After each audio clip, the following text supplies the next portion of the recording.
saw a dream. That was probably the big event. I saw a dream. I had snuck out of the house. My parents were upstairs. In New York we have basements. You guys have basements here?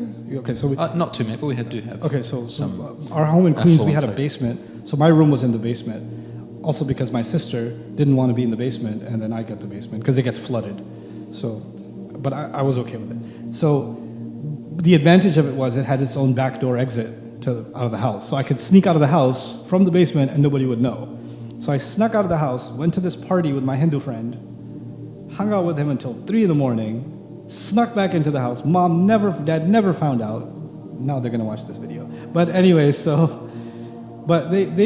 I get back and I fall asleep, safe and sound. And I see myself in a dream, in my own grave. And my head has been turned into a lizard's head. And there's fire pouring out from both sides, like multiple faucets just pouring out fire like water from both sides. And there's somebody over the grave saying, "This is because you don't pray." And I woke up like that. And by this point, it must have been a couple of years I hadn't prayed anything. No Jumu'ah, no Eid, no nothing. Right? And this is before my parents left.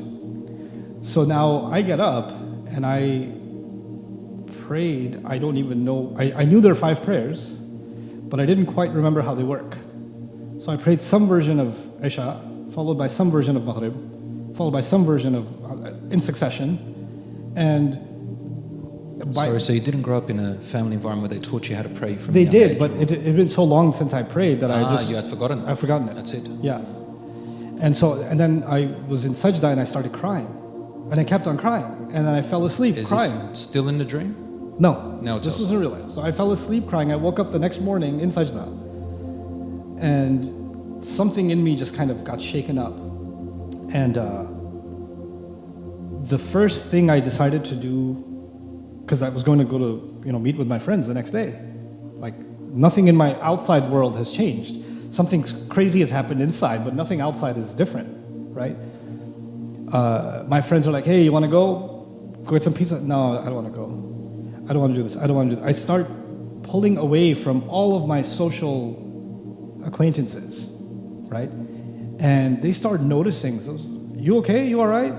Is everything okay?" And then I felt the need to pray. So I started finding corners in the campus in college to pray. Man, why did you feel the need to pull away from them? Why couldn't you just be friends with them and then in your spare time? I think if I'm being super honest, I could sense the darkness from their company. Like ever since that dream, you could almost feel a darkness. Would it be right to say that you feared that if you mix with them again, you're going to lose that lovely, it was kind of a bittersweet feeling that you had, but there was something. I was actually terrified of losing it. Terrified of losing it. I was losing terrified of losing it. So that's probably how I would describe it. And so I started kind of pulling away from them. And then Allah just opened other doors for me. I met some people on campus that I became friends with, Muslims.